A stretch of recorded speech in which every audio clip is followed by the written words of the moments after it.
In this tutorial, I'll show you how to get your Google Drive permissions right. By the end, you'll have the correct access level assigned and the link visibility set so the right people can view, comment, or edit your file or folder with confidence. First, open the sharing settings. In Google Drive, locate the file or folder you want to control, then right-click it. From the menu that appears, click Share. This opens the share window where all permission options are managed. Next, choose the access level. In the share window, set one of these roles based on what you want others to do with the content. Viewer means they can only view the file or folder and can't change anything. Commenter means they can leave comments and suggestions but can't edit the actual content. Editor means they can make full changes, including editing content and, in many cases, resharing with others.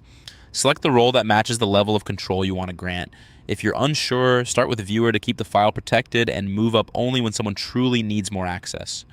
For folders, remember that granting editor access allows editing of all items inside that folder, so use it carefully. Now, to adjust the link settings, click General Access in the Share window to open the link visibility options. Choose one of the following. Restricted allows only invited people to open the file or folder. This is the safest option when the content is private or contains sensitive information. Anyone with link allows anyone who has the URL to access the content, even if they're outside your organization. Use this when you need simple, broad access without managing individual invitations. Pick the visibility that fits your situation.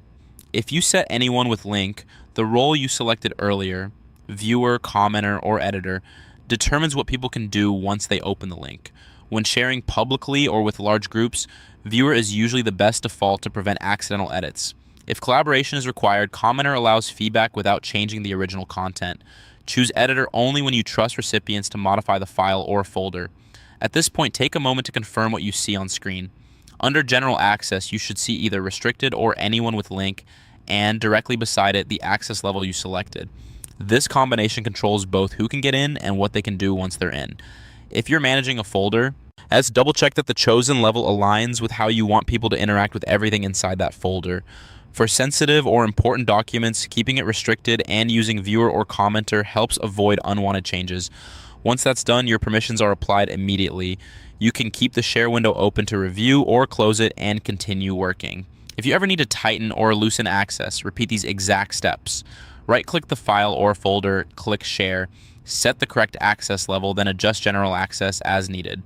Keeping the sequence consistent helps prevent mistakes, especially when switching between private and broader sharing. To recap the workflow you just completed on screen, you open the sharing settings by right-clicking the file or folder and clicking Share.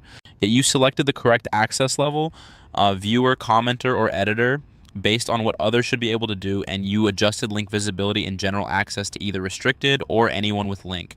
With those settings in place, your Google Drive permissions are now correctly configured. Your Google Drive permissions are set and working as intended. For more step-by-step tutorials like this, subscribe and check out the other guides available on the channel.